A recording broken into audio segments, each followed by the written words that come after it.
This week, we're going to build the ultimate biltong slash jerky dryer. Now, I know for a lot of our viewers that's watching our videos on a international base will not really understand what biltong is. Biltong is a South African delicacy. It's basically meat that you air dry. And I honestly think that for international travelers that's coming to South Africa, that's visiting our country, there's three reasons they come to South Africa. Reason number one is to come and visit the Kruger National Park. Reason number two is to come and visit Cape Town, Table Mountain, and reason number three is to eat biltong. Biltong is a true South African delicacy, and I honestly think that in 1652, when Jan van Riebeeck came to the Cape of Good Hope, he brought us biltong. Now, I honestly think that biltong did not originate in South Africa. I think this comes from way back. I think it is an old method in drying meat. Now, I am specifically building this biltong slash jerky dryer box for one of my friends. Now, this friend of mine, we normally buy each other very expensive whiskey each year for our birthdays, but this year he decided to stop drinking at all. So I had to come up with a plan B. Plan B was to build him something special, to building something unique that he can take with him forever. Now, luckily for us, me and my buddy, both of us like hunting and both of us like to eat meat. And I know for a fact he has got no biltong dryer whatsoever. But the whole purpose for this build was to manufacture him a biltong box which is gonna be a display unit as well. I don't want him to put this box in his garage where no one can see it. I want him to put this box as a display unit, as a masterpiece in his home. So when his friends and his family walks in, this box needs to attract a lot of attention, and it obviously needs to sell more boxes for me because I am obviously the one that came up with the concept. It's as easy as that. And I honestly do have to say, we manufactured the first box and we took a lot of pictures, very beautiful pictures, I'll show you now. And we started advertising these boxes and to see where it's gonna go in the market. And we already sold 5 or 6 of them, and we are busy building another 4 or 5, I think, which means we already technically sold more than 10 just by building one of these boxes. Back to the build. The specific wood species I am using is called Kiaat. It also comes from South Africa. It's an insanely popular, insanely beautiful wood to build furniture with. And the reason for that is you'll see this wood has got insanely a lot of character. It's got insanely a lot of colors and grains, and overall I would say this between Kiaat and rustic oak and normal prime oak is one of the most popular wood species in our country to build furniture with.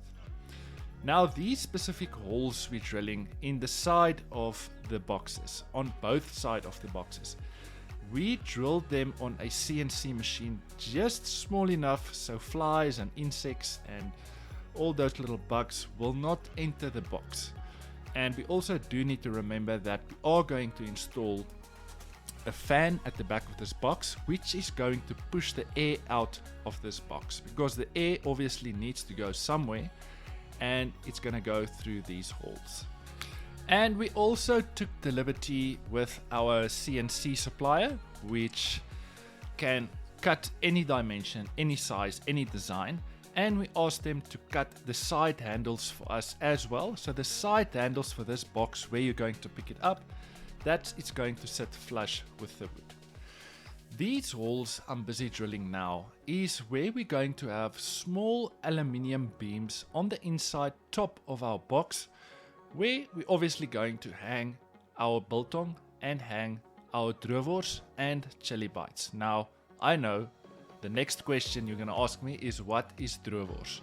Droewors is also a South African delicacy. It's basically a sausage, a thin sausage, which you also dry, and you call it droewors. Now, I don't know if Americans or wherever you're watching from, you have something like this, but I honestly do encourage you, when you come and visit our country, you absolutely have to eat biltong.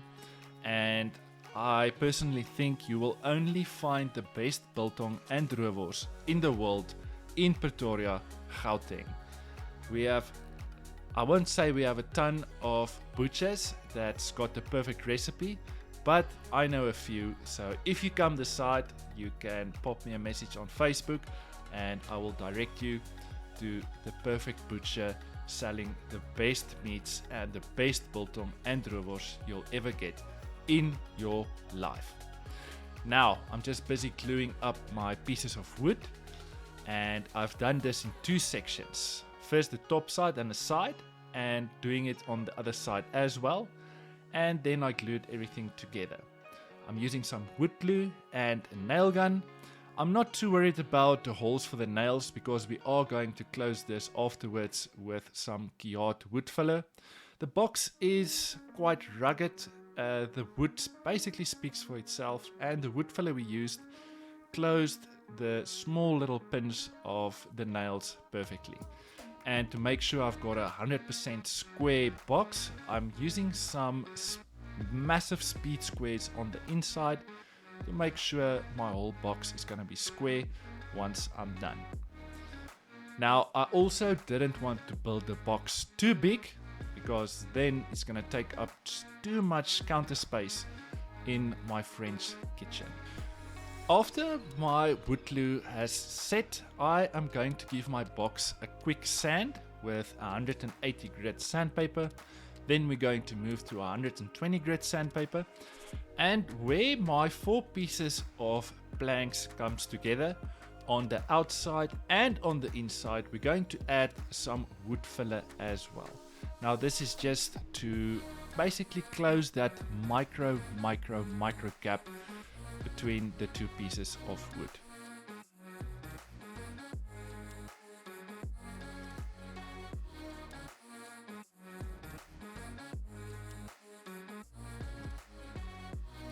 And this is a new addition to our tool family.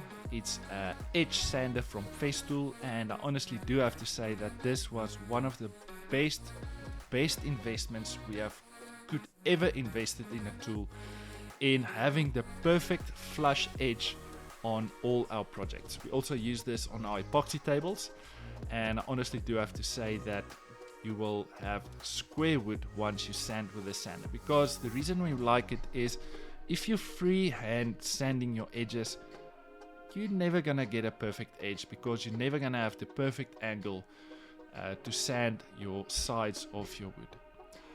This is where I'm basically demonstrating on the inside corners of our wood.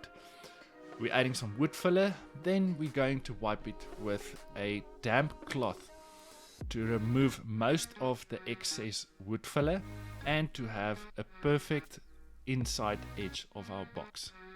After I sanded my box to 180 grit, I am going to come with my palm router and give my box a small 45-degree chamfer only on the outside.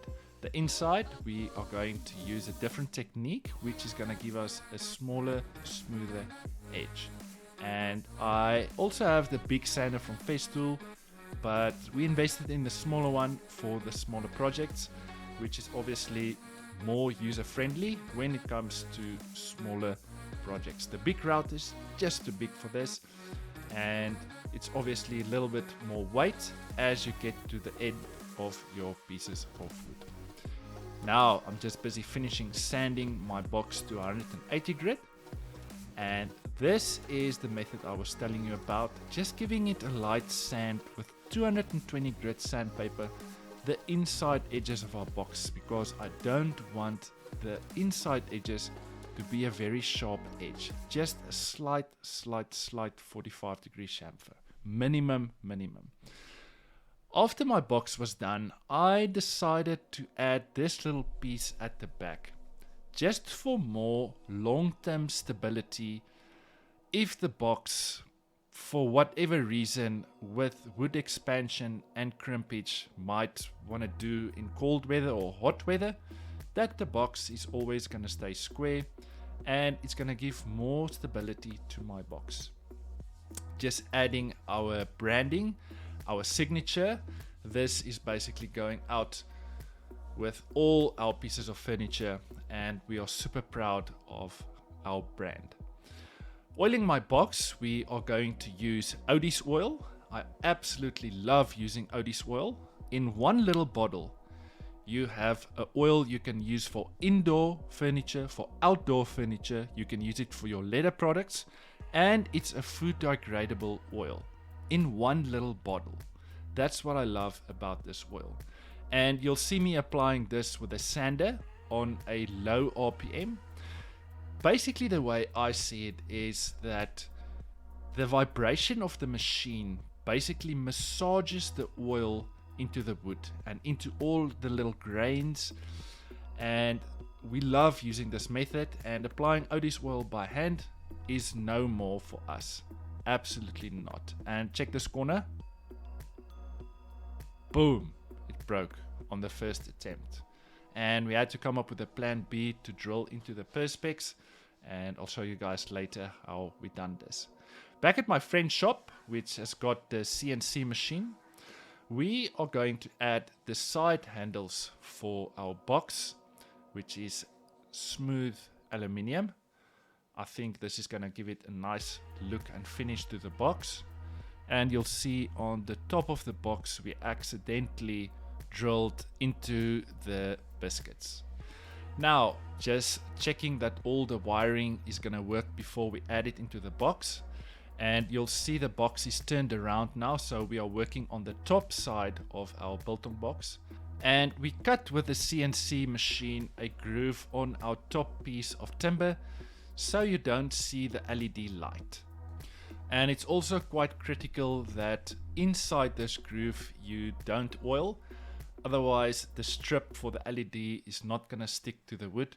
And we did end up applying a little bit of glue just to make sure it's not going to come loose within the future.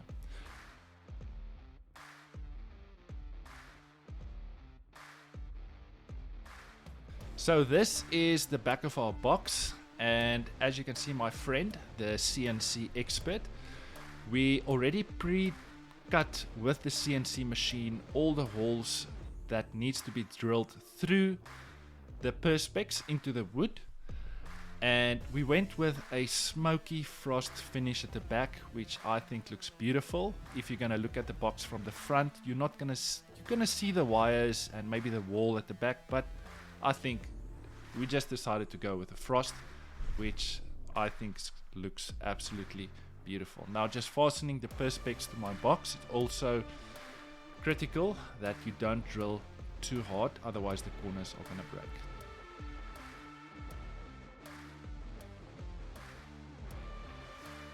Just testing the whole system and see if it works. And we went with a computer fan, obviously, and we did test it afterwards to see if it works, and it does work absolutely perfectly. And we ended up connecting the fan and the lights on one switch, so you don't have to switch the light or the fan on separately. You just plug it in, you switch it on, and then the whole system works. My friend also has a laser machine, which we all obviously benefited from, and we printed my friend's name, Legend DK. His name is Dwayne Kloppers, but we call him Legend DK, on the front perspex of our box. Now, this was one of the mistakes I made. I was supposed to put the steel beams on the inside when I glued up my two pieces of wood together, and I had to end up cutting my aluminium small little beam shorter And I had to glue them with a very strong all-round silicone to make sure the beams are not going anywhere.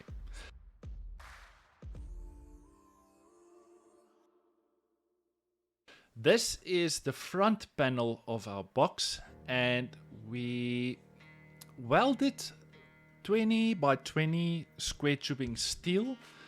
We painted it black and we put a perspex on the front, and I'm not sure what you call the screws, but it's got no fastening point on the front, but you can fasten the screw at the back. So it basically pushes through the perspex, it pushes through the steel, and you fasten it at the back of the steel. So the front face is going to be a smooth, clean screw head.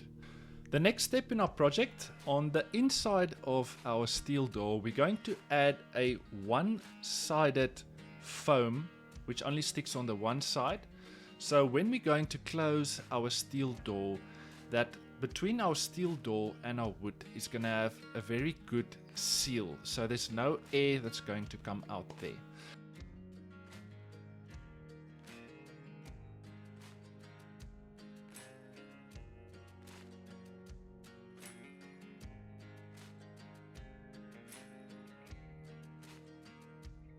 And then it was time to add my hinges to my box. So my steel front door is going to be secured to my box. Just marking exactly where we need to drill for the steel. And I'm going to add some tech screws for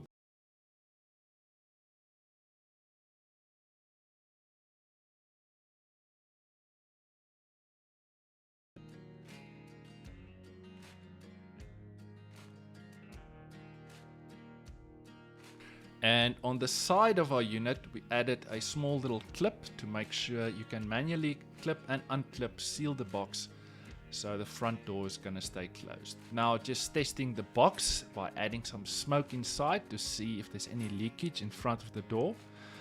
And I honestly do have to say there was some minor smoke coming out the front door, but the main air came out from the sides, the small little holes we drilled. This perspex I'm adding is a drip tray, so when you're going to add your biltong or droewors on the inside of your box, that the blood and stuff is not going to leak onto the wood. I hope you guys enjoyed this video, enjoy the final product. Let me know down in the comment section, what do you think of this biltong / jerky dryer? Would you have done anything differently? And before you go, make sure you subscribe, support the channel by liking this video, and just give me a thumbs up. It's honestly just helping the channel to grow and to help me build more projects like this. Thanks guys, I'll see you next week with another super cool project. Cheers!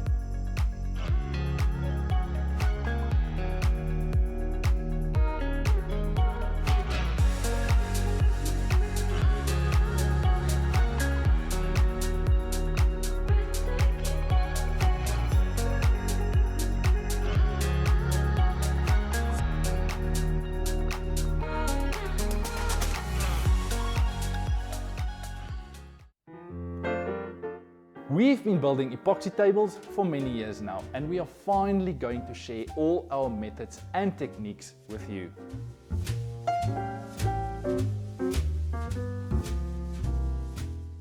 My name is Greg, and I am going to show you how to build the perfect epoxy table.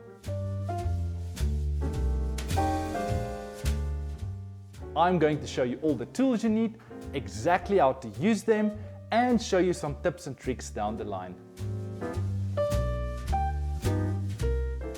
Everyone thinks you need to cast your second layer of epoxy once your first layer has set. That's not true. You need to cast your second layer of epoxy once your first layer has become tacky.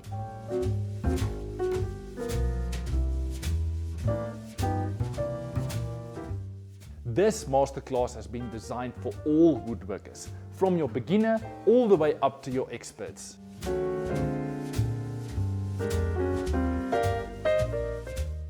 Click on this video or in the description down below for more information.